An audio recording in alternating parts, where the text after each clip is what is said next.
ரொம்ப நுட்பமாக சொல்கிறேன். பெண்கள் இருக்காங்கல்ல சார், நீங்கள் சின்ன வயசில் செய்கிற எல்லா அநியாயத்தையும் சிரிச்சுக்கிட்டோம் அழுதுகிட்டோம் ஏற்றுக்குவாங்க. ஆனால் உள்ள ஒரு முத்து மாலை வச்சுருப்பாங்க. அவங்க ஒன்றா கோத்து வச்சுருப்பாங்க. உங்களுக்கு 60 வயசு ஆச்சுன்னு வச்சுக்கோங்களேன், ஒன்றா எடுத்து விடுவாங்க. இந்த கைத்தட்டல்லாம் முத்து எடுத்து விடுறவங்களுடைய கைத்தட்டல், சரியா? அதனால சின்ன வயசிலேயே சில விஷயங்களை பெண்கள் தொடர்பாக நாம் விழிப்புணர்வோடு நடந்து கொள்ள வேண்டும் என்பதற்காக இந்த விஷயத்தை சொல்றேன். பெண்களுக்கு எது பிடிக்காது தெரியுமா? ஆண்களாகிய யாருக்கும் தெரியாது. பெண்ணுக்கு எது பிடிக்காதுன்றது ஆண்களாகிய யாருக்கும் தெரியாது. ஏனென்றால் அவள் அதை அழுதோ சிரித்தோ கடந்து போவாள், கோபித்துக் கொண்டோ கடந்து போவாள். ஆனால் அவள் மனதிலே வெட்டுக்காயம் விழும். அந்த வெட்டுக்காயம் மிகப்பெரிய பழியாக அவளுடைய மனதிலே வேரூன்றிக் கொண்டே இருக்கும். அவளுக்கு பிடிக்கவே பிடிக்காத மிகப்பெரிய விஷயம் எது என்றால், அவளுக்கு கிண்டல் செய்வது அவளுக்கு பிடிக்காது. அவளை யாரும் கிண்டல் பண்ணக்கூடாது. பாடி ஷேமிங் பண்றது பெண்ணுக்கு பிடிக்காது. அவளுடைய தாய் தந்தையரை பற்றி பேசுவது அவளுக்கு பிடிக்காது. அவளுடைய வளர்ப்பு பற்றி பேசுவது அவளுக்கு பிடிக்காது. அது எல்லாம் சின்ன ஒரு ஜோக்ல தான் தொடங்கும். ஒரு ஜோக்ல தான் தொடங்கும். அந்த ஜோக் முன்னால இருக்கிறாள், அந்த டைம்ல அவர் ரியாக்ட் பண்ணக்கூடாது என்பதற்காக தன்னுடைய கருத்தை சொல்லுவதற்கான மிக முக்கியமான பொலிட்டிக்கல் ஃபார்மேஷன் அந்த ஜோக்.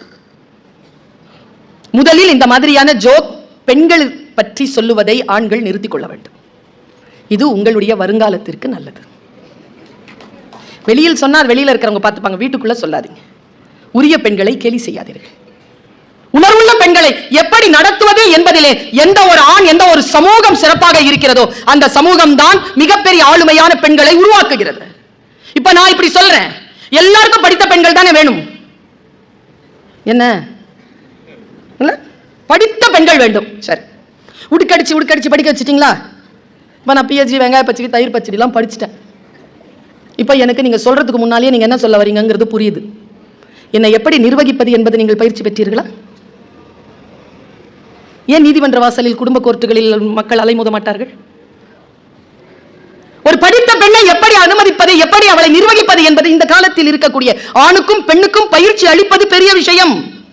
ஒரு காலத்தில் கல்வி கொடுப்பது மட்டும்தான் பெரிய விஷயம். இன்றைக்கு கற்ற பெண்களை நிர்வகிப்பது என்பது குடும்பங்களில் மிகப்பெரிய விஷயமாக இருக்கிறது. ஆண்களும் பெண்களும் அதை கற்றுக்கொள்ள வேண்டும். இப்ப எப்படி கத்துக்கிறது நான் சொல்லட்டுமா? இப்ப நான் மேடையில் பேசுறேனா, என்ன பேசுறேனா, சைலண்டா இருக்கிறீங்க? அப்படிதாங்க. ஒரு மீட்டிங்க்கு போயிருந்தேன், மைக்ல பேசினா கேட்கல. அந்த தம்பி கிட்ட சொல்றேன், என்னப்பா பேசினா கேட்கல. அது ஸ்பீக்கர் லூசு மேடம். ஓ, அதுவும் ஸ்பீக்கர், நானும் ஸ்பீக்கர். பாருங்க, கவனமா கேளுங்க. பெண்கள், நான் நல்லா பேசுறேன்ல, சத்தமா பேசுறேன்ல, வீட்டில் இப்படி பேசுனேன்னு வச்சுக்கோங்களேன், என் அண்ணன் சொல்வார், என்னது இது, இதெல்லாம் மேடையில் வச்சுக்கோ. மேடையில் 4 பேர் கை தட்டுவாங்க. வீட்டில் இதெல்லாம் செல்லுபடி ஆகாது. எங்க அண்ணன், என் வீட்டுக்காரர் எப்படி சொல்லுவார் தெரியுமா? என் அண்ணனோட நான் 3 நாள் பேச மாட்டேன். எனக்கு நான் அவனுக்கு தான் பிரச்சனை, அவனுக்கான வேலைகளை நான் செய்ய மாட்டேன்.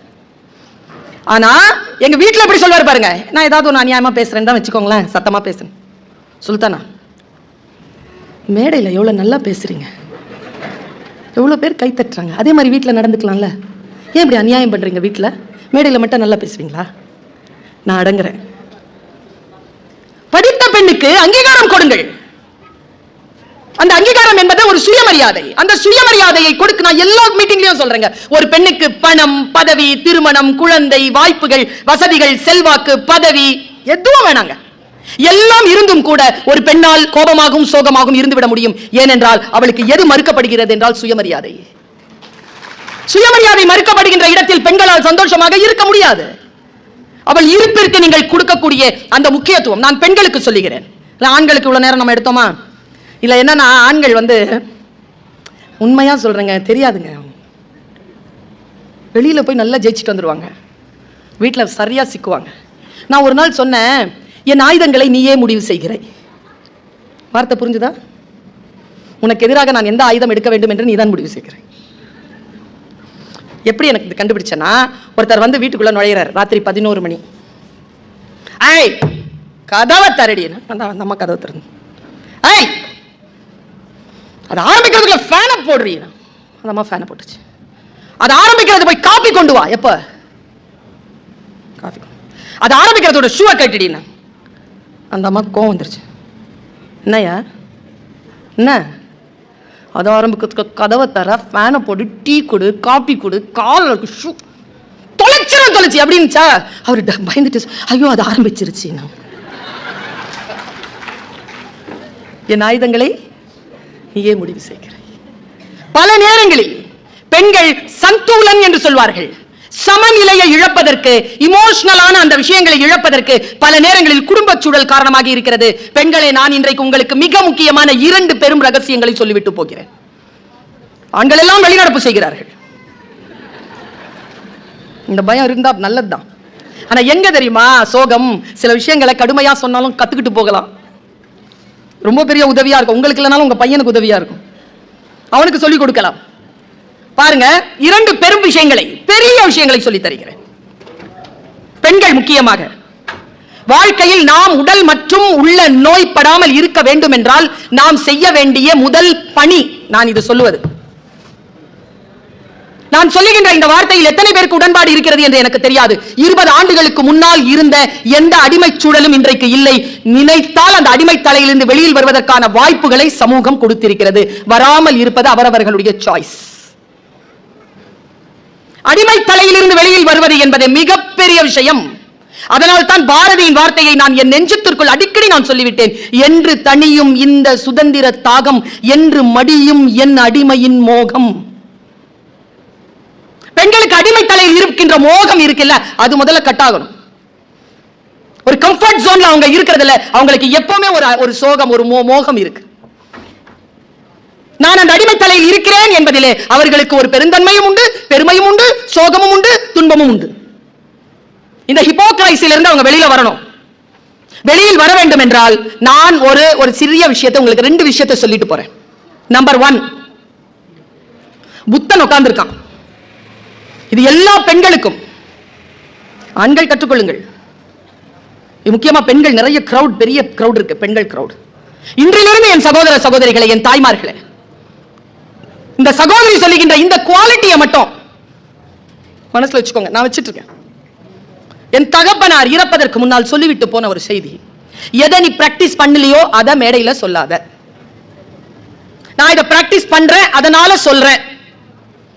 இந்த உலகத்தை பாருங்கள், வாய்ப்புகளை உற்று நோக்குங்கள், மன்னித்து விடுங்கள். துன்பப்பட்டால் மறக்காதீர்கள். மறந்துடுங்கன்னு சொல்லுவாங்க நிறைய பேர். மறந்துட்டீங்கன்னா இன்னொரு வாட்டி அதே அடி வாங்குவீங்க. ஞாபகம் வச்சுக்கோங்க, மன்னிச்சிருங்க. அவங்களுக்காக இல்ல, நாம நிம்மதியா இருக்கணுங்கிறதுனால மன்னிச்சிருங்க. அடுத்த கட்டத்துக்கு போய்கிட்டே இருங்க. But stay alert. நான் இத பல இடங்கள்ல சொல்லி கொடுத்திருக்கேன். ஏ ஒருத்தர் இருக்கிறார், பி ஒருத்தர் இருக்கிறார். ஏ பியை நம்புறார், பி ஏவை ஏமாத்துறார். யார் வெட்கப்பட வேண்டியவர்?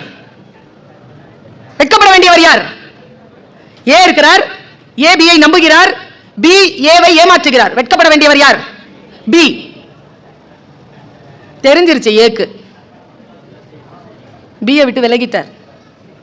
ஆனா பி மறுபடியும் வரார். அதே போல் ஏவை ஏமாற்றுகிறார், ஏவும் ஏமாறுகிறார் என்றால் இப்போது வெட்கப்பட வேண்டியது யார்? மனசுல வச்சுக்கோங்க. இந்த ஏ பிங்கிறது யார் வேண்டுமானாலும் இருக்கலாம். ஊரிங் என்று சைக்காலஜில இதுக்கு பேர் கொடுக்கறாங்க. நாம் சில விஷயங்களை தெளிவாக எப்படி அணுகுவது? புத்தன் உட்கார்ந்து இருக்கிறான். புத்தனை தேடி ஒருத்தன் வந்தான். யாரா புத்தன்னு கேட்டான். அவமரியாதையான சொல். புத்தனுக்கு உடன்பாடு இல்லை என்ற சொல்லில் புத்தன் கீழே பார்த்துக்கிட்டே இருக்கான். 12 பேர் உட்கார்ந்து இருக்காங்க. பக்கத்துல உட்கார்ந்து அசோகன் எழுந்தான். ஆனந்தன் எந்திரிச்சான். யாரை பார்த்து நீ அவமரியாதையா கேட்ட? உனக்கு யார் வேணும்? புத்தன் வேண்டும். எங்க புத்தன்? ஆனந்தனை உட்கார வச்சு புத்தன் எந்திரிச்சான். நான் தான் புத்தன். என்ன வந்தவன் ஒன்னும் சொல்ல, நீ தான் புத்தனா அப்படின்னு காரி துப்பிட்டான். அடிக்க போனாங்க எல்லாரும் அவனை. புத்தன் எல்லோரையும் உட்கார வைத்து ஒரு சொல் சொன்னான். பெண்களை நீங்கள் கையில் எடுத்துக்கொண்டு செல்ல வேண்டிய செய்தி. புத்தன் சொன்னான், ஆனந்தா உட்கார், சீடர்களை உட்காருங்கள். இங்கே ஒன்றும் நடந்து விடவில்லை. வந்தவனுக்கு புத்தன் யார் என்றே தெரியாது. புத்தன் யார் என்று தெரிந்தால் அவன் துப்பி இருப்பானா? நான் ஏதோ ஒரு கருத்தை சொல்லி இருக்கிறேன். அந்த கருத்தின் மீதுதான் அவனுக்கு கோபமே தவிர புத்தன் மீது இல்லை. First take away message. அது என்னன்னு தெரியல. என் ஹெச்ஓடிக்கு என்னை பார்த்தாலே அவரது இல்லை, உன்னை பார்த்தா அவரது இல்லை. நீ ஏதோ சில்மிஷம் பண்ற, அந்த சில்மிஷம் தான் அவரது இல்லை, உன்னை பார்த்தா அவர். என் மாமியா இருக்கு மேடம், நீங்க 1000 சொல்லுங்க. நானாலே பண்ற நீ. இதை புரிஞ்சுக்கிட்டோம்னு வச்சுக்கோங்களேன், கருத்தின் மீது தானே கருத்தை திருத்திக் கொள்ளலாம். எதற்கு தனி மனிதன் மீது போர்? உங்களுக்கும் எனக்கும் சில பிரச்சனைகள் உண்டு. பிரச்சனைகளை நாம் தீர்த்து கொள்ள வேண்டுமே தவிர பகையன் பாராட்ட வேண்டும். பாருங்க, அற்புதமான ஒரு கவிதை, ரொம்ப ஆழமான ரொம்ப உயரமான ஒரு கவிதையை சொல்கிறேன். நீயும் நானும் பிரிந்து விட வேண்டும் என்று முடிவானதற்கு பிறகு உனக்கும் எனக்கும் எதற்கு பகை என்ற புதிய உறவு? மேட்ரு என்னவோ முடி. உன்னாலதான் நாங்க பிரிஞ்சோம். இல்ல இல்ல, உன்னாலதான் நாங்க பிரிஞ்சோம். இரண்டு பேரும் சண்டை போட்டுக் கொள்ளாதீர்கள். யார் காரணமாக இருந்தாலும் பிரிந்தாகி விட்டது, அவ்வளவுதான். Come to the conclusion. கருத்தின் மீதுதான் பிரச்சனையை தவிர மனிதர்கள் மீது அதை செலுத்தாதீர்கள். பெண்கள் முக்கியமாக கொள்ள வேண்டிய முதல் பாடம். இரண்டாவது பாடம், வந்தவன் போயிட்டான். What next? மறுபடியும் துப்ப வந்தான். அவனுக்கு நான் ஏதோ சொல்லியிருக்கேன்டா, அதுதான்டா அவனுக்கு கோவம் வந்துச்சு, நீ என்னன்றதை நாளைக்கு தெளிவா சொல்லி போன்னா அவன் போயிட்டான். அடுத்த நாள் வந்து அழுறாங்க. ஆமால, இவன் மேல எனக்கு என்ன பிரச்சனை? இவன் ஒரு கருத்து சொன்னான், அந்த கருத்து மீது தானே பிரச்சனை, கருத்தை தானே நான் கேட்க வேண்டும். இவன் மீது துப்புவதற்கு எனக்கு என்ன யோகியதை இருக்கிறது என்று தெரிந்து கொண்டு வந்து அழுதான் காலில் விழுந்து. அடுத்த நாள் நீங்க எல்லாருமே கையில எடுத்துட்டு போகிற மிக முக்கியமான மெசேஜ், பெண்கள். நான் பாக்குறேன், 50 வயசு கடந்த பெண்களுக்கு கண்களில் நிரந்தர சோகமும் நிரந்தர கோபமும் இருக்கு. ஏன் தெரியுமா? எதையோ சுமந்து கொண்டிருக்கிறீர்கள். உங்களை ரிலீஸ் பண்றதுக்காக சொல்றேன். நான் சொல்லுகின்றது, நான் போடுகின்ற இந்த மழை வீட்டில இருந்து ஒழுகுற தண்ணியை பிடிக்கிற சின்ன பாத்திரம் இல்லை. உங்கள் மனதை கடலளவு ஆக்கி கொண்டு இதை நிரப்பி கொண்டு போங்க. அவன் சொல்லுகிறான், வந்தவன் கேட்டான், மன்னிச்சிரு புத்தா, மன்னிச்சிரு புத்தா, மன்னிச்சிரு புத்தா. புத்தன் என்ன செஞ்சிருக்கணுங்க? சொல்லுங்களேன், என்ன செஞ்சிருக்கணும்? புத்தன் என்ன செய்யணும்? மன்னிக்கணும் தானே? புத்தன் சூப்பருங்க. புத்தன் இஸ் a குரு. உங்களையும் போல என்னையும் போல அல்ல. அவன் குரு, அவன் பரமாச்சாரியனவன், மிகப்பெரிய குரு அவன். அவன் சொன்னான், முடியாது, உன்னை என்னால் மன்னிக்க முடியாது. வந்தவன் கேட்டான், ஏன்? என்ன பதில் பாருங்களேன். நீ துப்பியது நேற்று, நீ துப்பிய எச்சில் இதுவரைக்கும் நான் கன்னத்திலேயே வைத்துக் கொண்டு கோபப்பட நான் என்ன முட்டாளா? நீ துப்பிய எச்சில் கடலில் கலந்து விட்டது. ஏனென்றால் நான் ஓடிக்கொண்டிருக்கும் கங்கையாறு. அப்பா, நான் ஓடிக்கொண்டிருக்கும் கங்கையாறு, நீ துப்பிய எச்சில் அந்த கடலில் கரைந்து விட்டது. இதோ நான் பேசிக் கொண்டிருக்கிறேனே, இதுவும் கடலில் கரைந்து போகும். அதற்காகத்தான் சொல்லுகிறேன், நினைவு விளைத்துக்கொள், இதுவும் கடந்து போகும்.